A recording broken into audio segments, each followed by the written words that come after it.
My name's Lisa Simmons. I am the president and founder of, can you hear me? The Color Film Collaborative, and a co-sponsor of the Roxbury Film Festival. We're here today for Realizing Your Dreams, and the other tagline part of that I wrote and don't remember.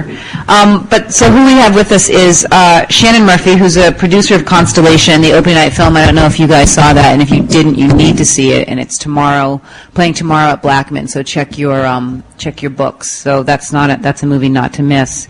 She is the president and CEO of Encounter Studios in Los Angeles. Her background is in design and corporate imaging, which led her to media production and most specifically producing. She has directed 2 pilots for cable TV, 2 foreign broadcast specials, and is presently in development in a movie of the week for Disney. In addition to producing, her company also manages and develops actors.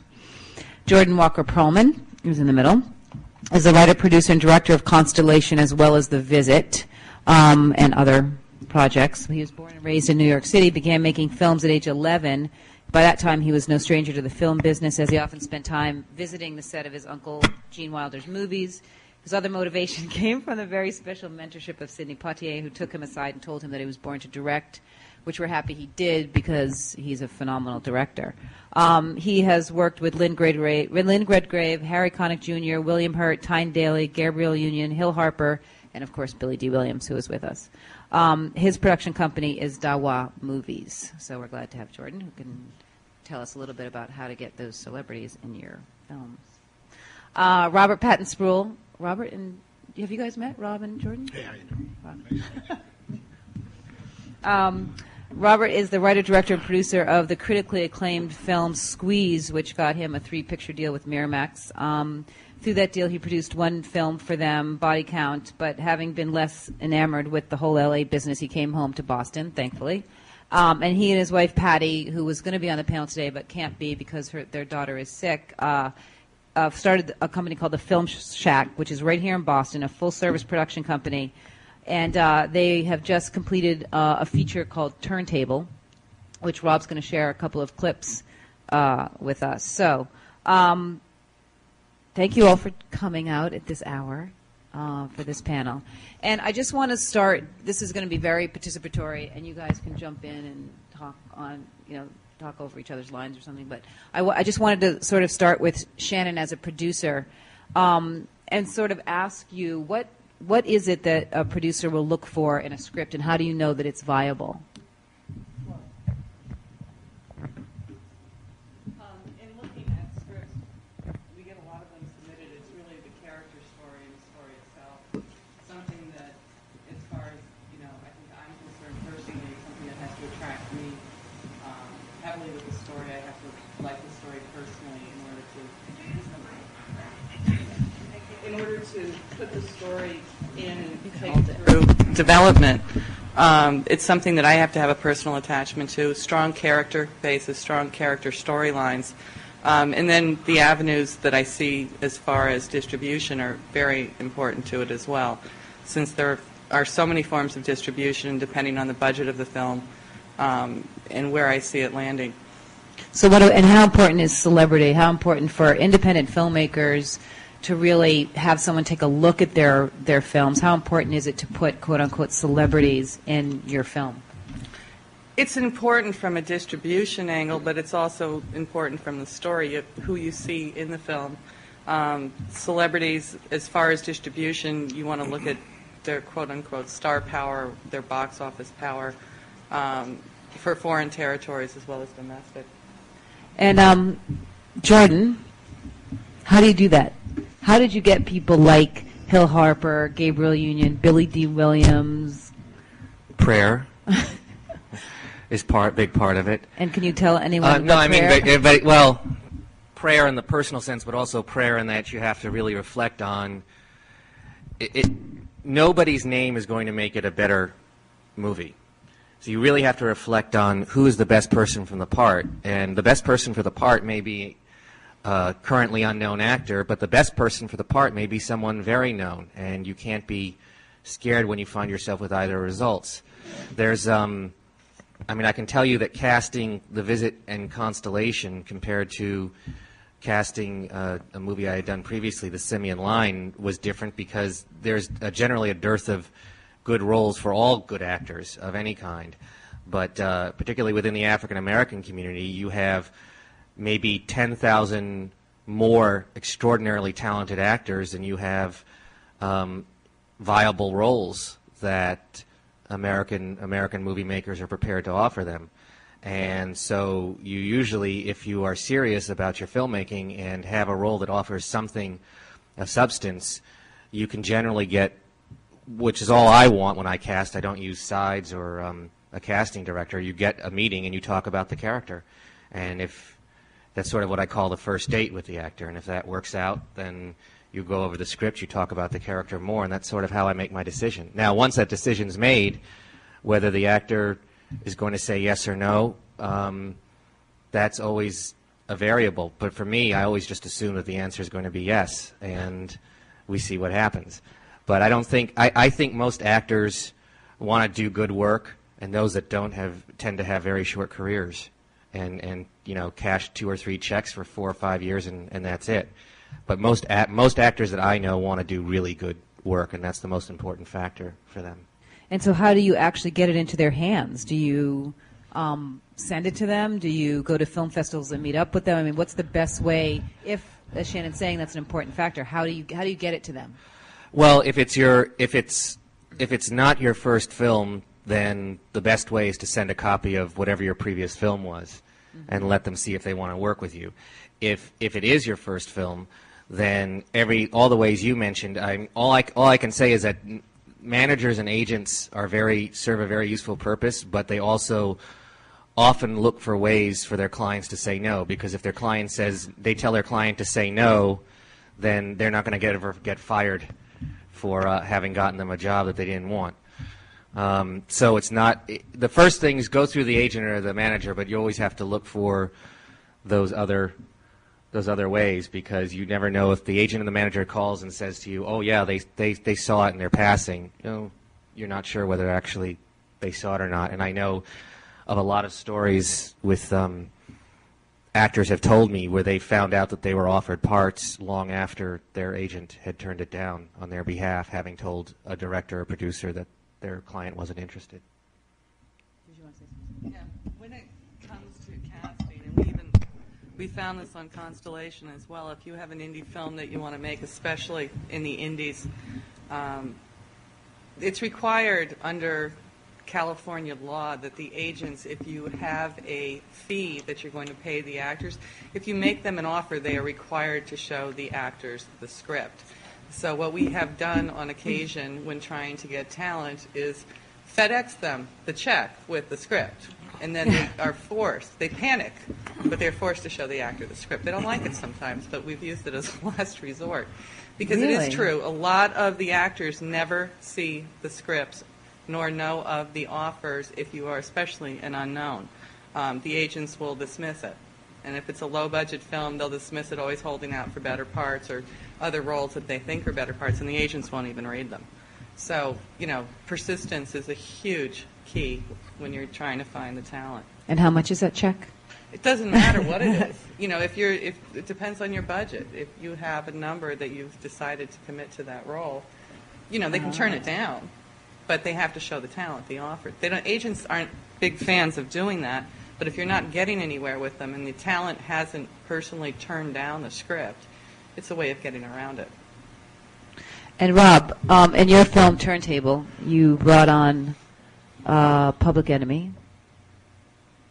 I mean, I make giant home movies. So I don't know. I mean, I have no respect for the star system because I live in Boston, so I don't have to. And I make movies with the best people that I can that are from the region that I work in. So, like, this movie, I guess the most famous person is Tony Todd.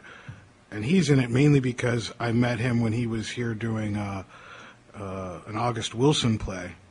And we just hit it off as friends in like 5 years. And, you know, he's from Connecticut, so it was kind of like, you know, coming home for him. You know, he's a Patriot fan.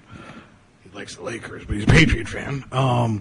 So, I mean, I only use locals. You know, I'm pretty much, you know, I'm a regional filmmaker, and that's pretty much where I like to stay. And I have no illusions about the commerciality of my work, and that, you know, either it's going to catch on with audiences or it won't.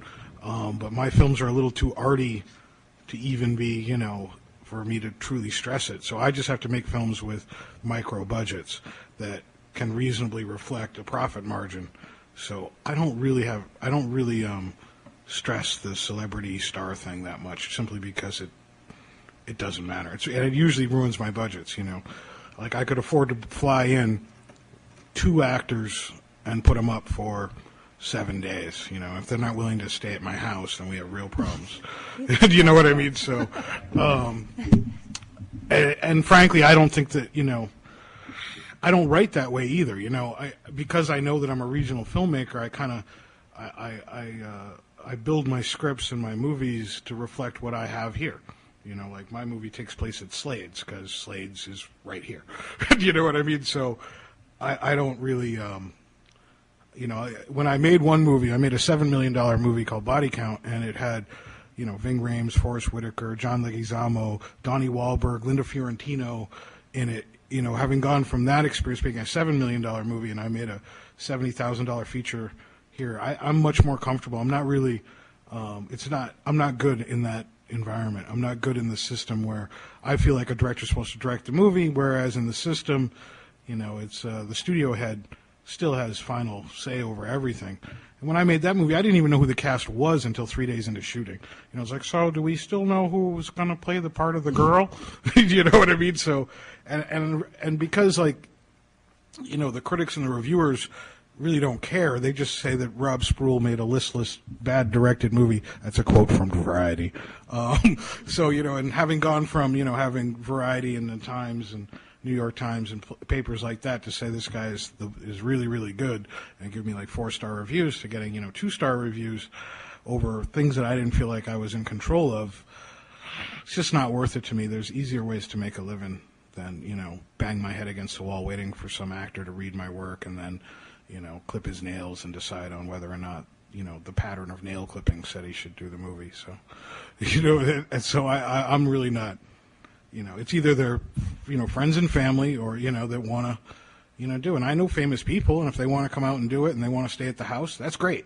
You know, but if I have to, you know, my total budgets, I don't know what total budgets on you guys' films are, but, you know, I spend under $200,000 on feature films shot on film. And I do that because I own everything necessary to make it, because I got this nifty company, Film Shack, that we built for the last 10 years. So I own, you know, 2 35mm cameras, 2 Super 16mm cameras, all sorts of, you know, Avids, film to tape transfer. And I built that so that I could make movies for, you know, little tiny amounts of money. So that's a long answer. Did it answer anybody's question? Did I answer your question? You did. Okay, good. I did a $200,000 film, too, and that's true. I've gone from both angles, from doing the $200,000 to the studio films. But I agree with, I mean, actors like to act, and they like good roles. So, you know, they have stayed in my house when I've shot, and they have stayed in hotels, depending on the budgets of the films. And it is, you know, as Jordan said, inherently important. It's the person who's right for the role, not necessarily the name. I mean, you can put a name into a movie, but it doesn't mean that they're right for the role. So you don't always look for the top names if they're not what you envision seeing on screen. But as a filmmaker, you want distribution. I mean, really, when you sit down and write a film, or when you're thinking about directing and producing, are you thinking about what your distribution avenues are when you start writing something, or the viability of it? Here, Jordan, you can answer. No. Okay. No, I think if that's in your mind when you're writing and directing, then you're not going to be paying attention to something else. And I screw up so many times a day that I don't have the time to intentionally know that I'm setting a trap like that for myself. You can't think about that. I mean, I think at the end of the day, you make movies for the audience. If you touch one person, you are blessed and you are lucky. The more that you touch, you're not more blessed or more lucky. You just, you know, good movies find their audience. Sometimes they find them immediately. Sometimes it's over a period of time. Mm-hmm. But it's my mentality is, if in an ideal world, sure, I would probably make a movie every other year. But I'd rather make, 6 or 7 movies over the next 10 years that people still watch 100 years from now than just make drivel because you can fit in a round peg into a round hole, because that all goes, and everyone that has jobs that control all that, they're all replaced in 5 years anyway. Mm-hmm. I mean, the system doesn't really exist in terms of it's like the Wizard of Oz. It's not really there. It just makes a lot of noise, and it causes a lot of people to alter their lives because of the noise it's making. But so no, yeah, you want distribution and all the rest. I mean, I think we're probably of the same philosophy in a lot of ways, and I think being a regional filmmaker probably means you have a great lifestyle and that you're actually working in the place you love. I love LA. I don't love Hollywood, and I get to live in 2 other places as well that I like. So but no audience is regional, because 3 years somebody could see one of his films, and they could be in anywhere in America. They could be anywhere in the world, and that movie can have a profound effect on them. That to me is more important. And you have to. I'm not saying you can't. You shouldn't pay attention to those business decisions, but if it doesn't start with the desire to make a good movie, that's what you're true to your vision, then you're kind of working backwards, in my opinion. No, anyone else want to speak to that? As a producer, how important is that to think about? As a producer, sometimes our opinions are different because we have to worry about distribution. Jordan and I had numerous conversations on that in Constellation, where he'd be like, don't worry, don't worry, don't worry, and I'm going, oh dear God, we are worried. But, I think our opinions are a little different from the writer-director standpoint than the producer standpoint when we attain scripts. Jordan was a writer-director-producer on this movie, which is a little different than a lot of ones that are submitted to my company where, we hire the director, we hire the talent, and, we take the vision from that point. Unlike when you've decided as a writer to make the movie and direct it yourself, I think it's a little different. We do get a lot of pressure from investors or, if we're working with a studio from the release, who the talent is. The studio movies are different. The indie movies, we have to counterbalance each other. And we do look at, distribution more so than Jordan likes me to look at distribution. But it's inevitable. There's a lot of money invested in a film. You do want to see it go to screen. You do want to see it out there and get sold. Now, Jordan, you were saying something at the Q&A at Constellation about someone was asking, how do you get your film seen or something, or what can we do to make sure that, as an indie filmmaker, your projects are getting out there and they're getting seen? And you said it's not the audience's responsibility, it's my responsibility. Can you talk a little bit about that, because you have filmmakers here who have projects and it would... Well, what I meant by that was it's everything that's special and unique about events like this is already in place. It's my challenge, and others like me, it's a filmmaker's challenge to not determine we're going to go to Roxbury with our movie because we don't have distribution hour, because we do, or whatever reason. I would hate to see... My great hope for events like this is that they grow bigger and bigger and become of something national, and something that changes, so that I would hate to see Roxbury be, or any event like this, be a way stop for people who's on a film that doesn't have distribution yet. So what I meant is, my challenge is whether my movie is going to be released in 2,000 theaters in November or not shouldn't make any difference as to whether I show up here, show my film, and come to the audience first. Because what's special about this is before, not only is it before I've made any changes, it's before the press has started to define who the audience is and what the movie's about, before all that other spodioti that gets in the way of the movie maker and their audience. And what I love about these events is it's about the audience. But it should always be about the audience. And it shouldn't be, well, you're going to go, you have a small film, you have a big film, you're going to go this circuit, you're going to go that circuit. Go to the audience. You can't do it for 5 years, but you can do it for 4 or 5 months. That's what I did with The Visit, and that's what I'll do with this one. And if I stop doing it, predicated on whether I'm getting a big release already set up or not.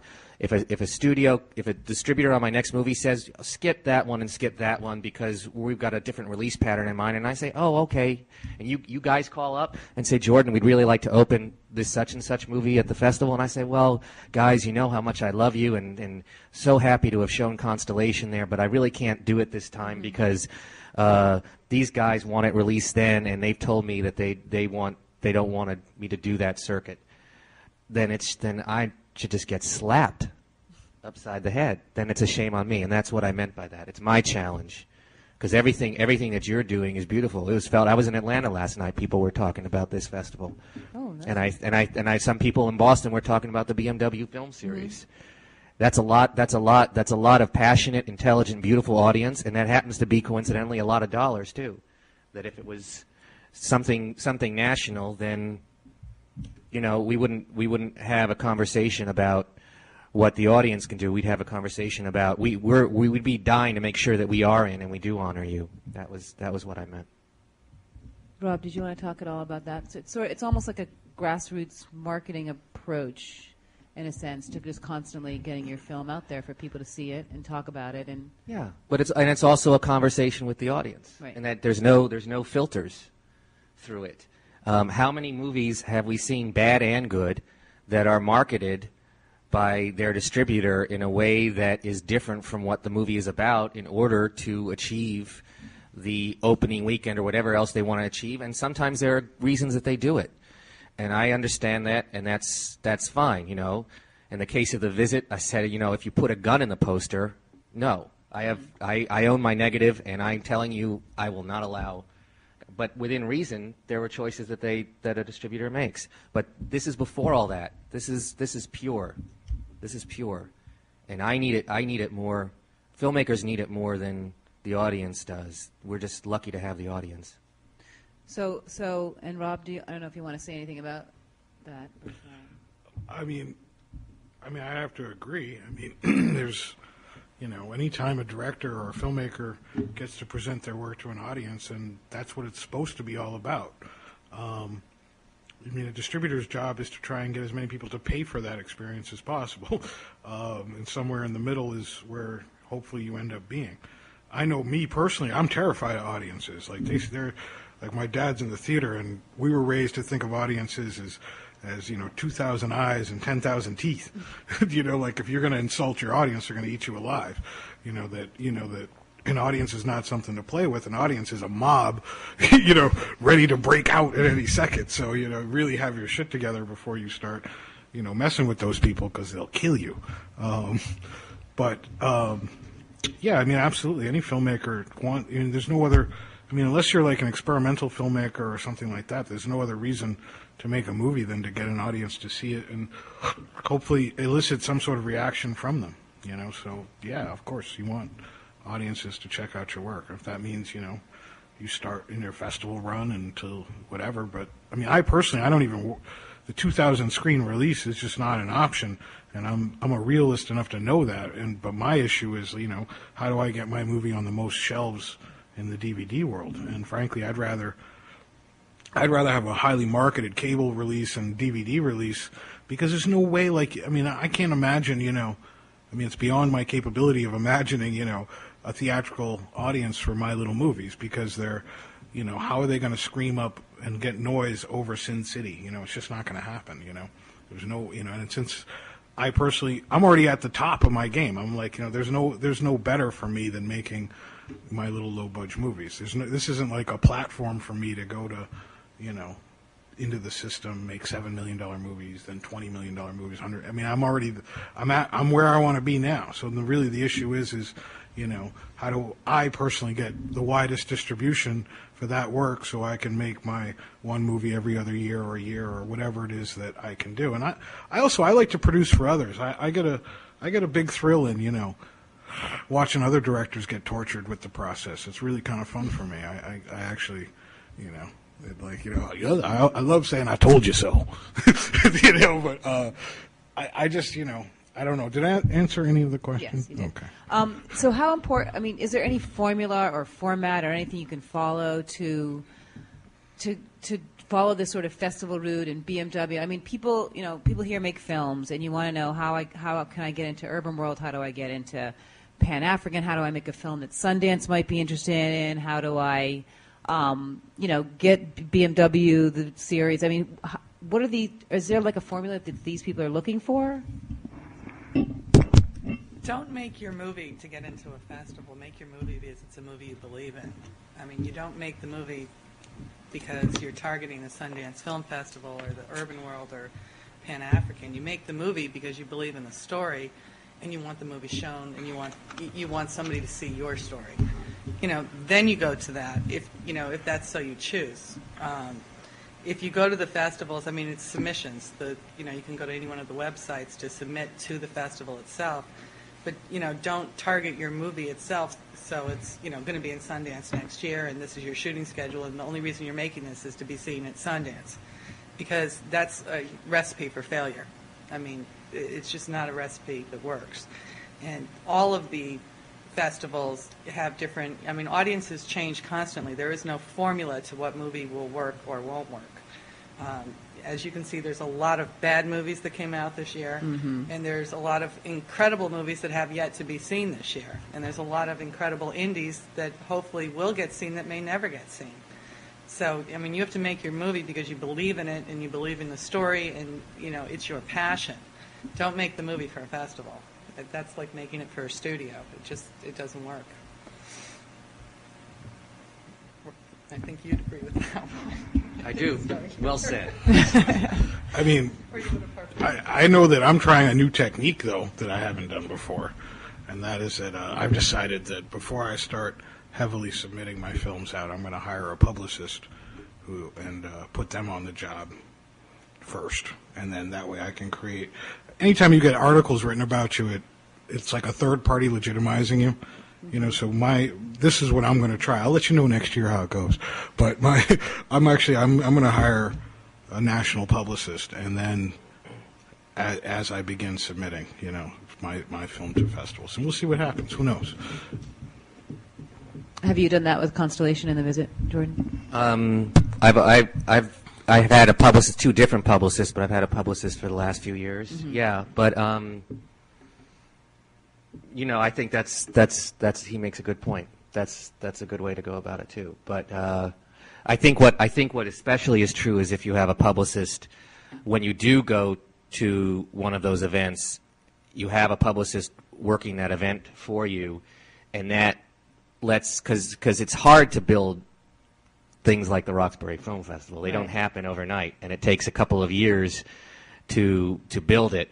And so if the people organizing a festival or any kind of event know that you're not just showing up to get a free hotel room, but that you've got an organization, and that's what I did. I sort of took the same route. My route was the same thing with financing. I started a company, sort of like a private jazz label, if I was a musician. And I said, my company's going to have this and this. So when, especially true of the Visit, when I was participating in an event, I was bringing in an infrastructure to support it, and I think that seems to work pretty well for me, by and large.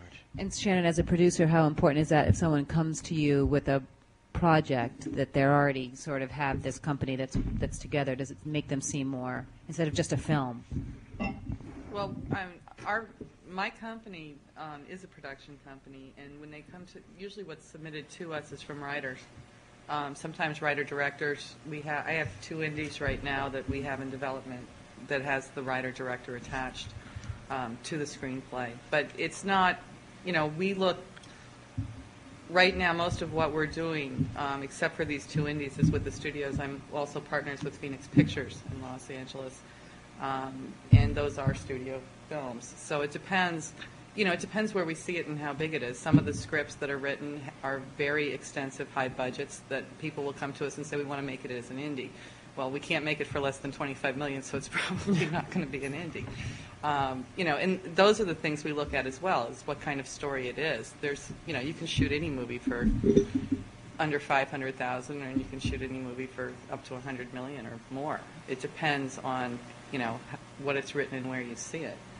So it is important. You know, publicists we look at, and they're very important to be attached when you do the festival routes, because they help to bring in, you know, more than just the word of mouth to get you the coverage so your story can get out there. I think that's an inherent part, and should be an inherent part of your budgets, is to hold on to that. It's usually the first thing everybody cuts. We'll cut out the publicist. Well, that's not the best thing to cut in the budget. And what about stage readings? Have either of you done, when you were doing your projects, did like a stage reading for possible distributors or possible people that might be interested in it before you went ahead and shot it to see what the reaction would be? Or is that something, is that a viable thing? No, that's not viable for me. No? I would Okay. never. I've never done it. I was about to say I would never do that. Whenever I say I would never do something, I end up doing it. So, I've never done that. I haven't even let of the investors and the equity that I've raised for films. Only twice have I ever let an investor look at a script. You know, I basically, this is what it's about. And also, for me, the biggest danger for me is I don't rehearse from the script with actors. We rehearse emotions and we improvise scenes, and a lot of times working on those scenes end up in the movie. And to do a staged reading for me, it endangers that process, because the actors start to get attached to the words and they're not empowering themselves to take flight. Rob, what about you? I do readings. I don't know if they're not staged, but I do readings only as a tool to help me hear the words back. I don't think movies carry over well in a stage setting unless it's a really boring movie. Then it might carry over real well in a stage setting. So I wouldn't offer investment or distribution reasons, but I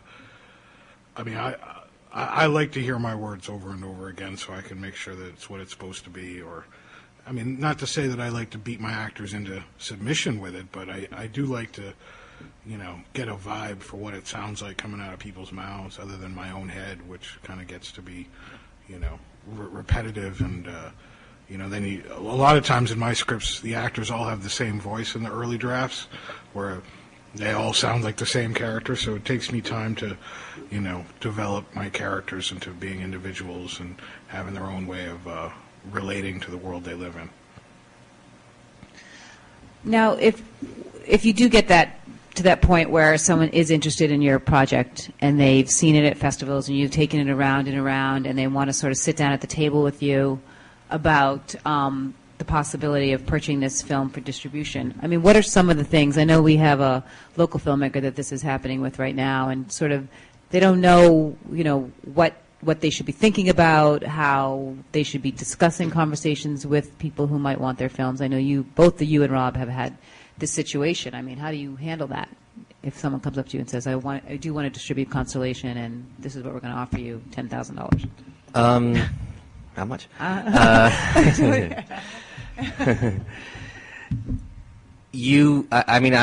My thing is just always listen and always tell the truth. And you know, the biggest thing, the great lesson that I learned on the visit was vindication, that you always get your audience in the long run. That can have financial pain to it, depending on how long that long run is, but that was the great part. The not so great part is that I made a really, really dumb mistake, which was the distribution deal was done. It was going to open in 10 theaters in 3 cities, and they had the plan to release it over 12 weeks in 150 to 300 cities, see how it goes, theaters, sorry, and then grow from there. And because Time Warner and HBO had already bought for cable and DVD, there was a pretty secure position, and it seemed like a great plan. And we ended up releasing for the Academy qualifications. They released it in New York, and it broke a record in New York in the week it was in release. And they pulled it from that theater because they were only going to do it for 1 week. And we got Spirit Award nominations, and suddenly everyone was feeling really good about themselves. And I got a call that said, we're going to release it in 300 theaters right away. And you know, I thought for a second about it, that's not the plan. But I thought, well, okay, well, these guys know what they're doing more than I do, and I can't control everything. So, okay, I'll go with it. And I didn't ask a very basic question, which was that money that you're spending on prints and advertising for the 20 theaters in the 3 cities, are you going to spend a little more now that you're going to do 300 theaters?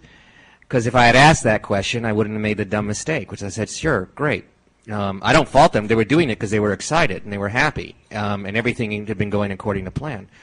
But they didn't, and what happened was the 3 cities where they had already spent the money to open, which was New York, D.C., and I think Atlanta, the movie did extremely well. And those other 290 theaters, no one knew it was out, and because they didn't spend the money. So that's the one, for me, I want to find out if a distributor has a plan, how they're backing up the plan. Because if I had just asked that one question, I wouldn't have made that mistake. I'm happy I made the mistake because it made me a somewhat better person and better filmmaker and all the rest of that.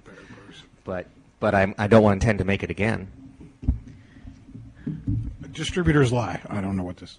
I'm just going to start with that and end with that. I mean, they lie. I mean, I don't know. I mean, yeah. Well, with your film Squeeze, Well, okay. Well, my film Squeeze was, when it was bought, had $1 million in prints and advertising behind it. By the time it actually, made it through Miramax marketing, I think they cut that down to about $25. So, distributors lie. What can I tell you? I don't know what else to say. I mean, I'm not the only person who's experienced that. You know what I mean? It's just not unusual. So, I don't know. I mean, you can get a deal on paper that says the world, but will it actually happen? It doesn't have to, and sometimes it doesn't. I mean, I can totally see how he got screwed. I would have totally kept a platform release because it would have made more sense. As he was telling the story, I'm like, where's the mistake in the platform? There's no mistake in a platform release. It's like it's either going to grow or it's not, and you're not going to lose a lot. But here, now prints and advertising on 200 theaters, just prints alone, you're looking at $1,500, $2,000 a print. Not to mention shipping. So, like, I'm already doing the math on how much they spent on prints, and if they didn't spend any money on advertising, you just kind of threw away that money. Now there's, 300 prints of his movie sitting somewhere that, it'll eventually 50% of them will get recycled. You know what I mean? It's terrible. I mean, like the original deal that he was talking about is the way to do a low budget, indie release. You take it from market to market, use the same prints over and over again until they're trashed. You take the money you made in the first market and spend that on advertising in the next market, and that's how you do it. I mean, when you go out wide, if you're not fully financed wide, and I consider wide anything over 200, over 200 screens is relatively wide these days for an indie movie. It just sounds like a recipe for disaster. I can see why he would be freaking. Part of the problem is the enthusiasm that you've generated now that your movie's in the can and you want to get it out there, and a distributor comes up to you and says, we're going to offer you this. My strongest recommendation is to have a good entertainment lawyer. Do not get a lawyer who does not know the industry. It's a huge mistake. A good entertainment lawyer, especially a good indie lawyer, who has done a lot of these deals, you should have a production lawyer to begin with before you start shooting anyway. But a good entertainment lawyer is the one who will do your negotiations and can weed through the BS the distributors will throw at you. Because you don't know, you haven't done it before. If you have done it a number of times, then you know what's going to happen. But, you never say yes to anything in a meeting with them. Listen to them, go back, talk to your lawyer. It's the strongest and most viable way to make sure you don't get stuck with those issues. But you can still get screwed anyway. But you can't. I mean, I'll tell you, I found in Hollywood the contracts are, Yeah, I mean, like, I'll be honest with you. I had I have a lawyer, or had a lawyer on that deal named Carlos Goodman, who is like the Hollywood indie lawyer. I mean, he represents Tarantino and Rodriguez. All of them cats, and I still got screwed. I mean, I remember him coming to me saying, "Give me $100,000 as a retainer, and I'll sue him." It's like, well, I don't fucking have $100,000. Do you know what I mean? What am I supposed to do? He's like, well, I can't make them perform, unless I have enough money to know that and frankly, most Hollywood industry lawyers aren't trial lawyers anyway. They'll be like, well, I got to recommend you to a trial lawyer. Like, well, what the fuck are you? Do you know what I mean? Like, so, I don't know. I think you can get screwed no matter what you do, so, I don't know. Yeah, that's also, picking the right firm and researching it. I mean, the lawyers we worked with, one of the lawyers on our film who's also an executive producer, I mean, she kind of was there from the beginning, and she rolled up her sleeves and came down to the set and even helped with craft services at one point. But she also has done over 300 indie films and sold them. So, I mean, you know, I think it's finding the right one who's going to be there with you through thick and thin and making sure, you know, if they love the project, they're going to be by your side. I have lawyers in Beverly Hills as well that handled my studio contracts. Would they run down on an indie film issue, you know, necessarily on a small budget film? Probably not, but she would. So, you know, I keep different lawyers for different reasons. But it is inherently important. And there are, you know, obviously loopholes to every contract. You want it written as strong as possible to try and prevent situations like that. Well, what about the self-distribution venue? Is that viable, doing self-distribution? Sure, it's viable if you have people around you that specialize in certain. I mean, it's the same as if you have to have that money for prints and advertising, but you also have people that are used to dealing with the theaters. I think what's more viable is to go to an existing distributor and say, I'll put up the money for the prints and advertising, you manage the release, you can't do anything without my permission, but you deal with all the theaters. Because theaters, the only problem with and then have them take less of a percentage than they normally would. Because the world, you know, the world of theaters is a whole other world, and I don't think anybody that actually makes movies on any end of the spectrum actually would want to be a part of that world. It's a whole different world, and it operates much more like businesses do as opposed to movies, which is an art form. And so you really have to have somebody that knows that. So maybe you can hire somebody out, or maybe go to a distributor and say, let's cut a deal. Rob, we were talking about self-distribution, and if that's a viable, which is well, I'm into it. That's why I was so psyched when he said, you know, he owns his negative. I mean, like, I you know, actually at a Color Film Collaborative meeting, I was lucky enough to sit next to Tim Reed, and Tim said, you know, I'm just trying to eliminate the degrees of separation between me and my money. And I was like, that's one of the greatest quotes about film distribution I've ever heard, you know, like, you know, he's like, yeah, no, I drove down to the Best Buy main offices in Dallas with 10,000 tapes in the pocket, you know, in the truck.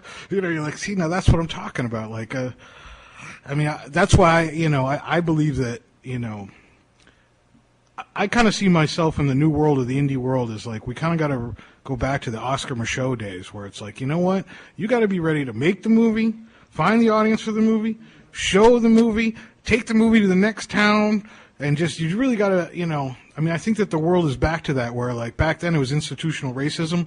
Well, now it's institutional racism. However, you know, it has money involved in it now, too.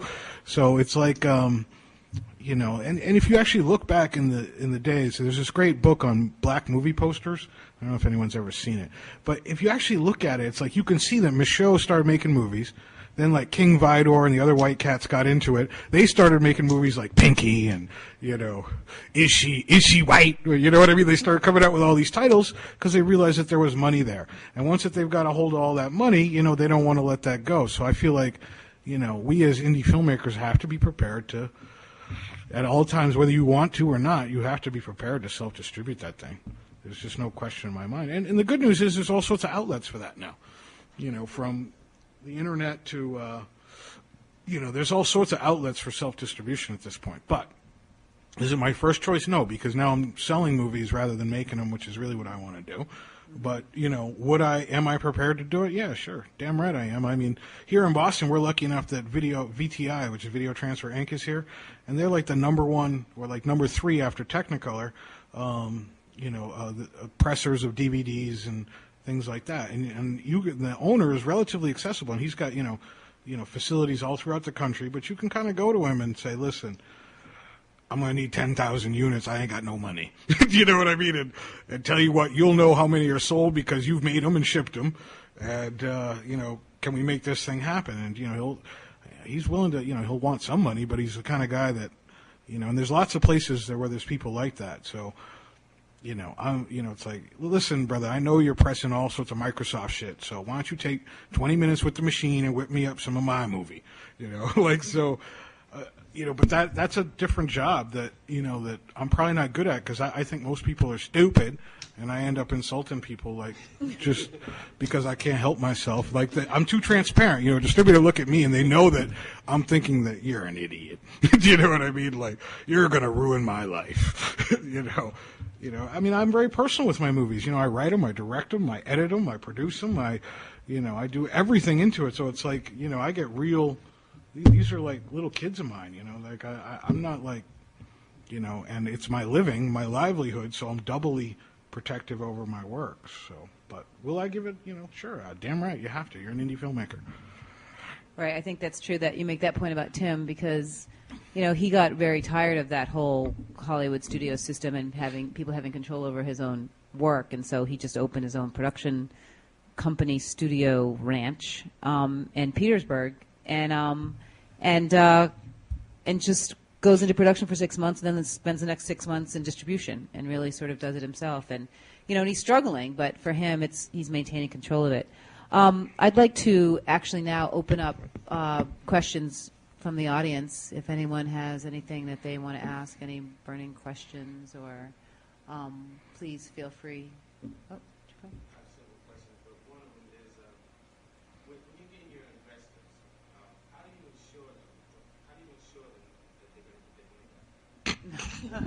You do not. Oh, okay. The question is, with your investors, how do you ensure that they're going to get their money back? How do you assure them, or how do you ensure that they... Assure them. My policy is you don't. Look, there are a lot of people that there's a lot of money out there for private equity investment in movies. Mm-hmm. Don't take any risks with the law or with other things in terms of securities laws. And you don't want anyone involved in investing in your movie that's half-hearted or that's not passionate about the movie. I think that the easiest, simplest thing is to say, look, here's the type of movies I make. Here's what I'm making now. I would love for you to invest, but I want you to know that if there's a better than likely chance, you will lose every penny. Here's what I hope, but here's what's more than likely. I'm telling you that the ones that just say, okay, bye, they're doing you a great favor, because they're the ones that will suddenly have a cousin that wants a part, and they're not the ones that are going to be able to take this ride with you. And half the time the others will say, well, you know what? Thank you for being honest. I'm going to invest a little less than I thought I would. And then there are a few that will say, okay, well, I still want to be a part of this, and I'll take my chances.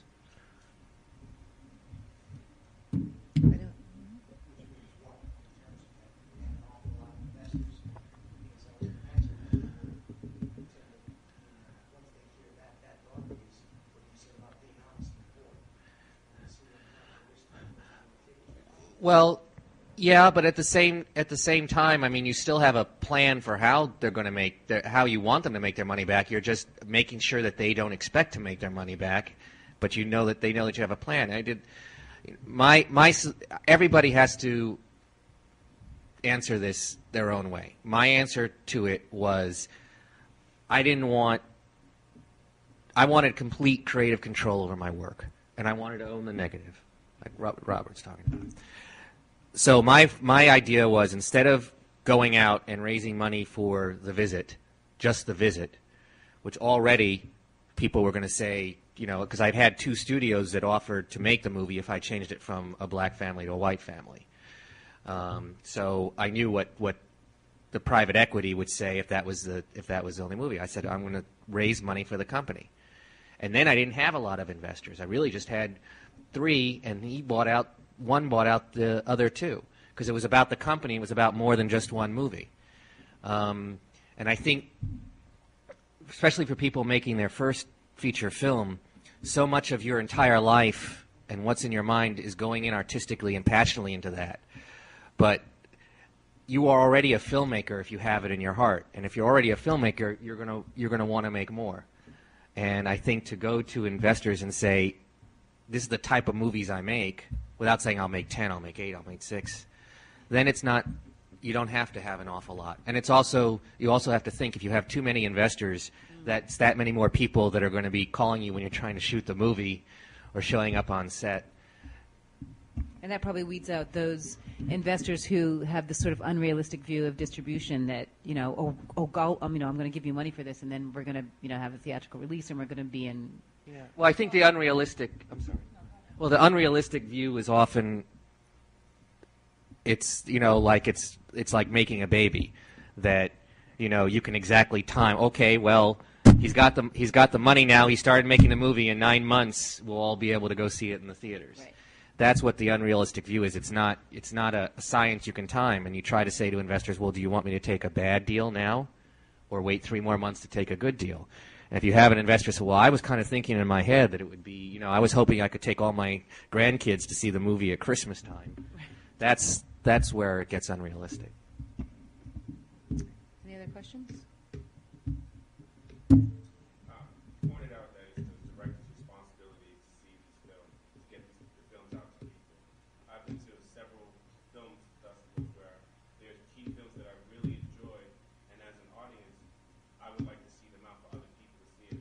How can we help get those films out so that other people can see it? If you like the movies, talk about them. Let people know. You know, what Robert was saying is absolutely right, and I think that Oscar Michaud is a great example, because he was a real showman, and the people he brought with him as showmen, and he had his distribution network was almost like Griot. You know, it was people were telling stories about going to see the work before they even saw it, and if people are talking about it, then that's the best thing. That's the best thing possible. You know, it's when it goes out in the theaters or it's out on the shelves. When, you know, if you like the movie, remind your friends. You know, that movie that I saw that you didn't. I encourage you to go see it. You know, that's, I think, would probably be. I mean, I'm sure there are 1,000 other ways, but that's what's exciting to me about what's happening now, is that you have an audience that's passionate about movies, talking about movies. Or maybe you can even see what festivals or something and say, or do you have this film? Is this film going to be at your festival?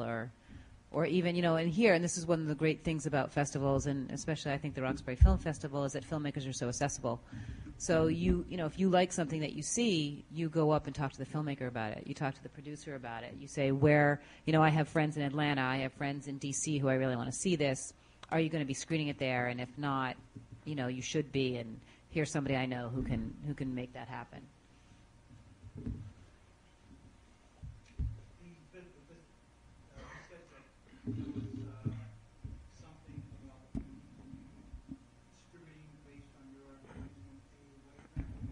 On the visit?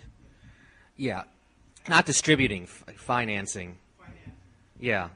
There was no, after I'd written the script, they said, you know, we'll commit.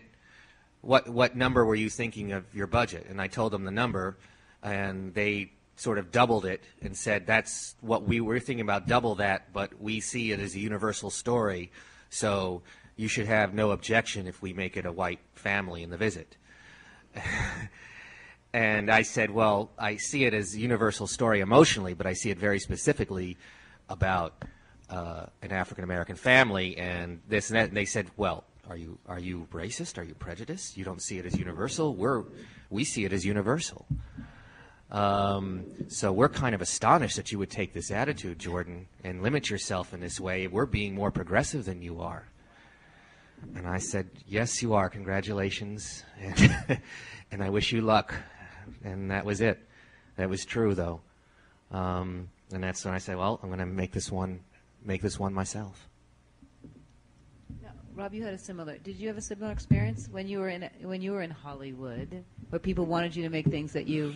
Well, I mean, when I was hired to make Body Count, now I say hired because I was hired, it was work for hire work, they told me the cast was Forrest Whitaker and Ving Rhames.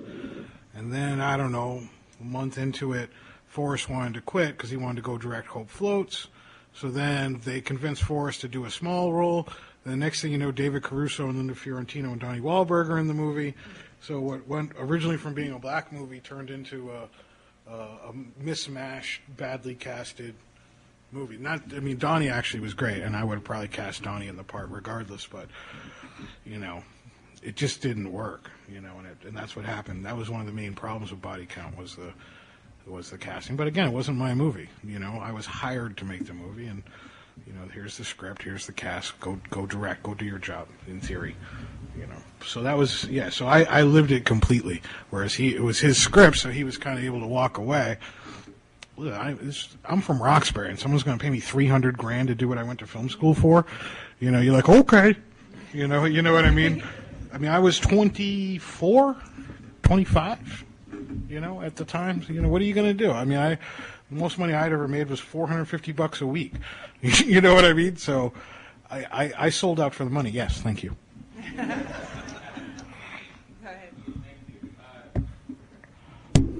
My question has to do with where the industry is right now.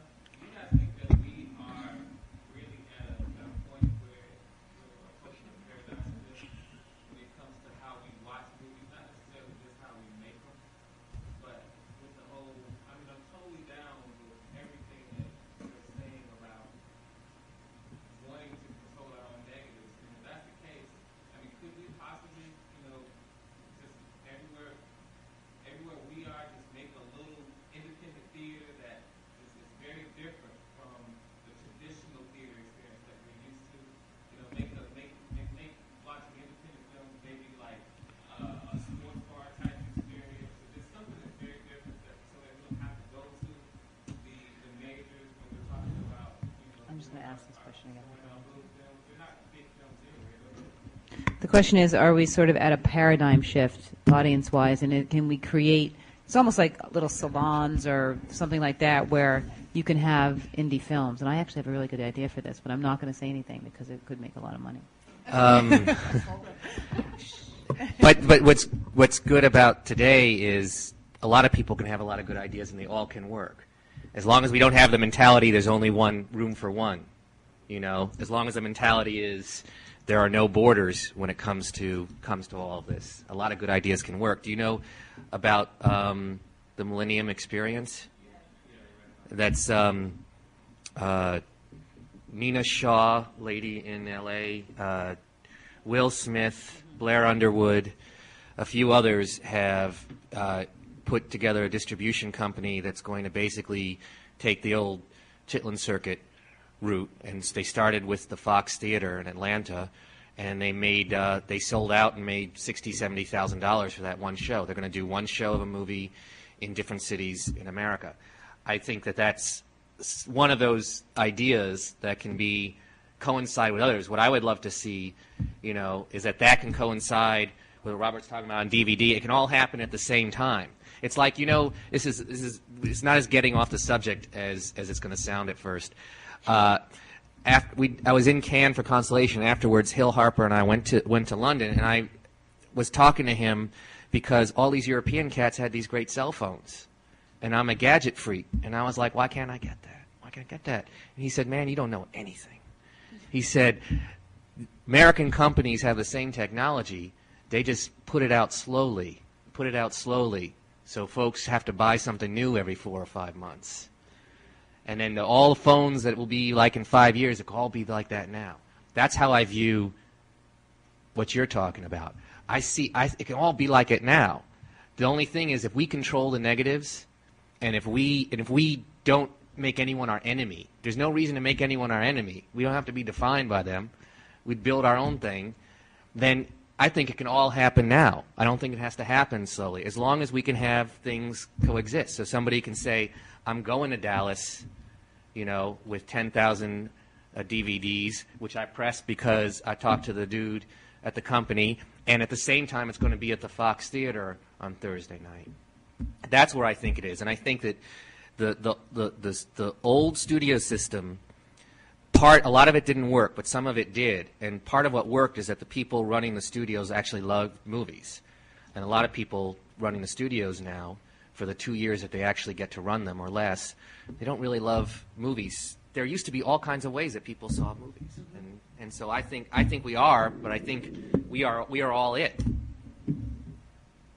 I think that's very true, and I think there's a lot of exhibition and film screening going on in cities all over the place and that are cropping up, and people are bringing in independent filmmakers to do screening. I mean, Color Film does screenings throughout the whole year, but for local independent filmmaker work once a month.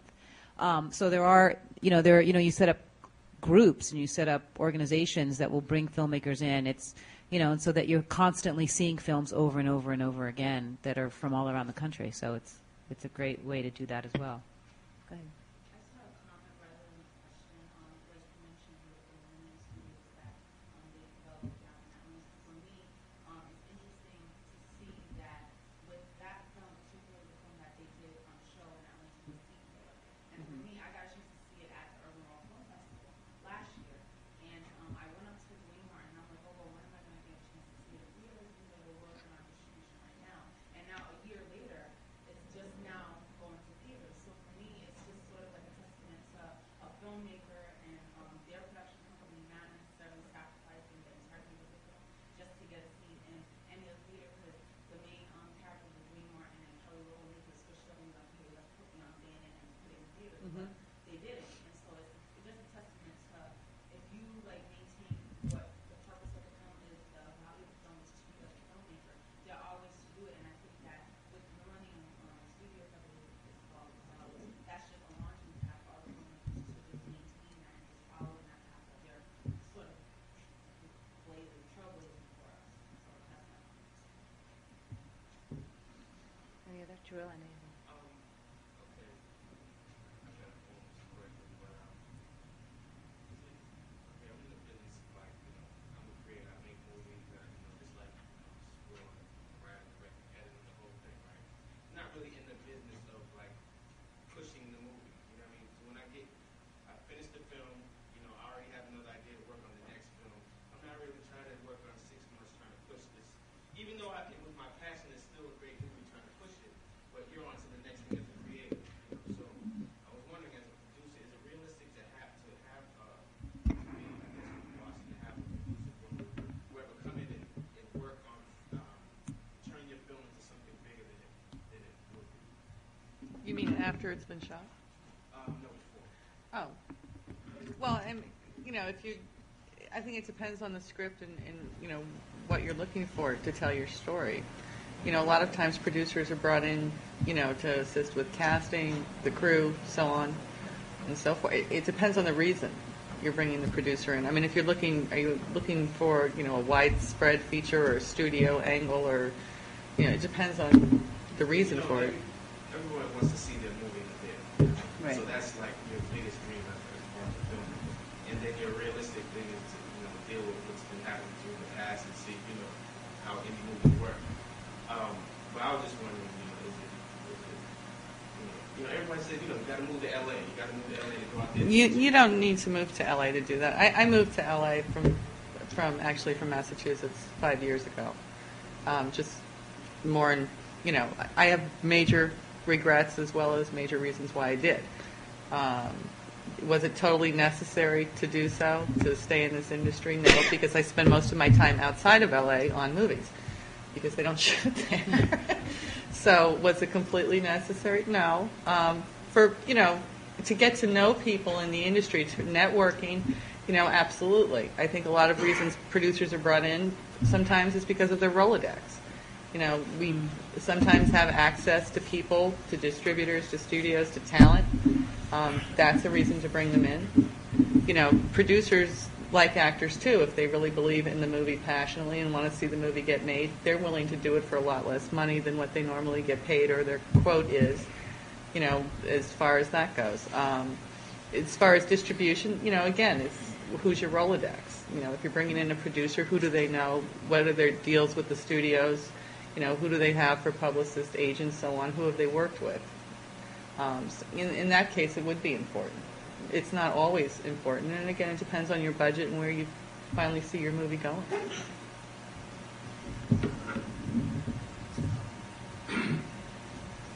In terms of looking at living in Massachusetts, being in Boston, and seeing it from that comparison point of view, Boston versus LA, and that mindset of the ocean versus the middle of the tank kind of thing. From just feeling like, being an actor in Boston, that there's a lot of talent that's in Boston that goes very untapped because, well, it's in Boston and it needs to move to New York or it needs to move to LA or whatever. From the point of view of making a film for the purpose of feeling passionately about the story, but also skipping to the next level of it being like your own resume to distribute. Could you tell me what your comments are on that? All three. I mean, from living in Boston to LA? No, from living in Boston as being an actor in Boston now, and I'm not moving to LA. So, and It's not necessary. It's not necessary. I mean, it depends what you're looking for in acting. I mean, obviously, there's the pilot seasons in LA that people drift out there for. You know, you can always get an agent in LA. A phone number. Yeah. Well, it's not necessary to live in LA to do movies. And in looking at Boston, I mean, from a studio perspective, because I have seen the scheduling for the next couple of years, there's a lot of movies actually slated to be shot in Boston and in Massachusetts. I know they're working heavily, and I'm not sure if it was passed. Did it pass? No, not yet. Not yet. Yeah, when that House, does not the pass, Senate. I know that there will be a lot more offerings in Boston for shooting. I know everybody's kind of looking at that right now in Los Angeles. I was contacted about that bill passing a couple months ago. Right. And it's important. It's very important. It's very important as actors and even filmmakers here to push them to pass that bill. Because unfortunately, even in Los Angeles, nothing's shot there. They can't afford to shoot in Los Angeles. The studios have enormous sound stages that they can't afford. They shoot everybody.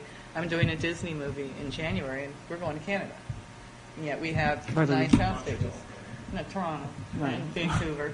But, you know, they can't afford to shoot on their own sound stages. So they ship everybody to Canada. You know, it's a shame. It's truly a shame. We were fortunate, very fortunate, to work in Alabama. But there was not a great tax benefit to being down there either, or incentive. It was location. Is that the mentioned much here? Like What's that? the tax benefit situation? Because I know for just being a black actor, being a black filmmaker, period, in Boston, already being a small minority in a small minority tank, that's something that more of us should probably know about. Well, basically, the tax legislation that we're talking about, it gives great tax breaks to big studio films. It's not, unfortunately, it's not really focused on the independent filmmaker because your budgets are a lot smaller. But what it does do is it brings work to the area, like Shannon says. And so it's passed the House. It's sort of like stuck in the Senate right now, and we probably won't hear anything until the fall when they come back into session. But you know, the thing about that bill is once that gets passed, then, you know, there's a possibility of other things getting passed. Like Louisiana has a great tax legislation. That's why everyone's shooting in Louisiana right now. But they have part of that legislation they have for investors where, you know, you can get a tax break as an investor. And so, you know, we want to pass this tax bill so that we can move on to do that, so that investors, you'll have more and more people investing. But I just wanted to say one thing about the acting in Boston as an actress and a producer. I think it helps to have an LA agent. I think that what happens is in Boston is that people don't look at you as being having that sort of talent pool, even though you might have it, because Boston's still seen as small town. I mean, we basically border New York, and they're going to pull a lot of people from New York and LA. I mean, The Departed's been shooting here for over the summer. But, you know, and some people have gotten bit roles and have gotten some day player roles, but really they've pulled the bulk of their acting from L.A. and New York. So I think that, you know, it would behoove you, if you're serious about, you know, acting and being in these kinds of films, to really check out the L.A. market, who can represent you. I mean, Shannon's company develops actors. I mean, I think that's important when you're... Yeah, and so We also developed. and I think that's an important part of it, because if you're not from that area, you really need to hook up with somebody who sort of understands that whole. You know, the thing too right now is, from a manager and not a producer, and even as a producer in LA, the majority of the casting, thanks to the internet, is now being done off LA Casting. So if you go to lacasting.com, submit your headshot, you'll all of a sudden get probably a numerous slew of emails Right. from agents and managers who will suddenly want to represent you. Just be very careful as to who they are. But they are doing a lot of it, vis-a-vis internet submission, which allows you to live in Boston and submit yourself. The breakdownservices.com is free to actors on Actors Access. You can go into that and submit your headshots and resumes on that and do it online. The studios are using that a lot more than they used to. They don't want the papers now of 900 headshots submitted in hand for tiny roles or bigger roles. But it is a way to do it from here and then start to look actively. You should get representation in Los Angeles. I worked on the department for 2 weeks, and one of the executive Anderson standing, Mhm. and I had that conversation Mhm. with him. And his thing was, I said, what do you think about making your own thing to get things out there? And that's why I was wondering what you guys thought about that, because he's like, we were the only, there was only 4 black people on that. So, Well, I think that what Jordan and Rob both do are vitally important to actors. And in the the independent film world, I mean, it's an incredibly viable way for you guys to work and hooking up with them because they're looking for talent. They're not looking for celebrity, so to speak. They're looking for talent, and if you have that talent, then they're going to bring you on board, and then you're going to work in an indie film, and that indie film's going to go a lot of places. So I think that Rob uses local actors. He's and so he's a huge resource here in Boston, and so I think that's important to think about.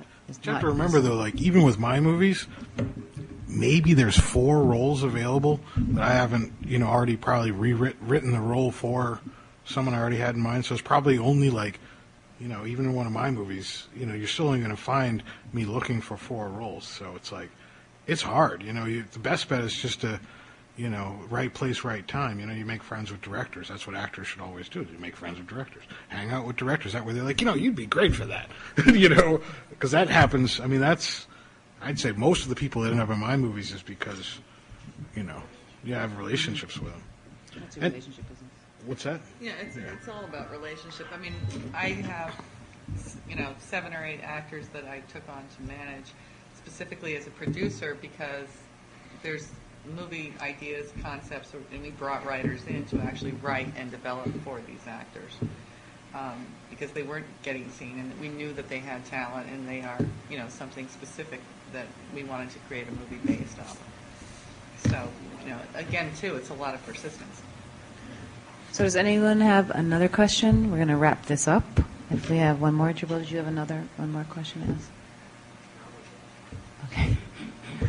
Anybody else? Does all this advice depend on what you would show at 35? What is the difference? All the advice you gave at Sure. The question is, does it make a difference? Is this advice really geared to 35? Is it does it also look towards DV, video, whatever you're shooting on? I think it's ultimately whatever you're shooting on. I think that in the DV world, you're in there's a lot of people have access to it, so a lot more movies are made in it. So then I think that film kind of separates you from being, it's kind of like when I don't know, this is a really bad way of answering this question, but I'm going to do it anyway.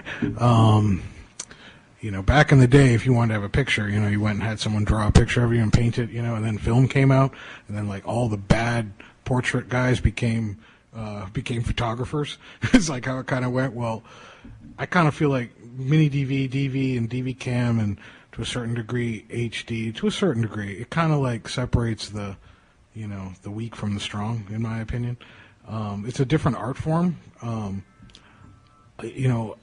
I only shoot with my film camera just because that's what I know, and I know and I've learned that, I know how to balance my film ratios. I know how to pick my lenses. I know, I know my film world, real well. And until but if a movie's appropriate in video, it should be in video. I have an idea to make a movie, any documentary or mockumentary, is if you can find something that's appropriate to the format, then you can really, smash a home run. Like, Blair Witch was shot partially in video, and that's because it fit that, you shaky cam and Dabby Doo, it felt real. If you want it to be realer than real, then, use video. If you want to be a filmmaker and try and tell a story with visual images and music and words and sound and all that stuff, I'd still recommend using film. I would agree 100%. I mean, I think in terms of your question about is the advice different if we're talking about film or video, the advice or the conversation that we've had today is no different. It's still the movie that you're making, period. Personally, I feel exactly the same as Robert does. I even feel more strongly about it if you're talking about films where there are people of color, because I think that for me, working with light on film, you still get textures and you still get subtleties that I haven't seen, and this is also because I haven't signed up for the class and I've probably been taught, but from what's been shown to me, I haven't seen that same texture on digital. But that's an artistic choice. In terms of the movie that's in your heart and making it and going out there, then that really makes no difference.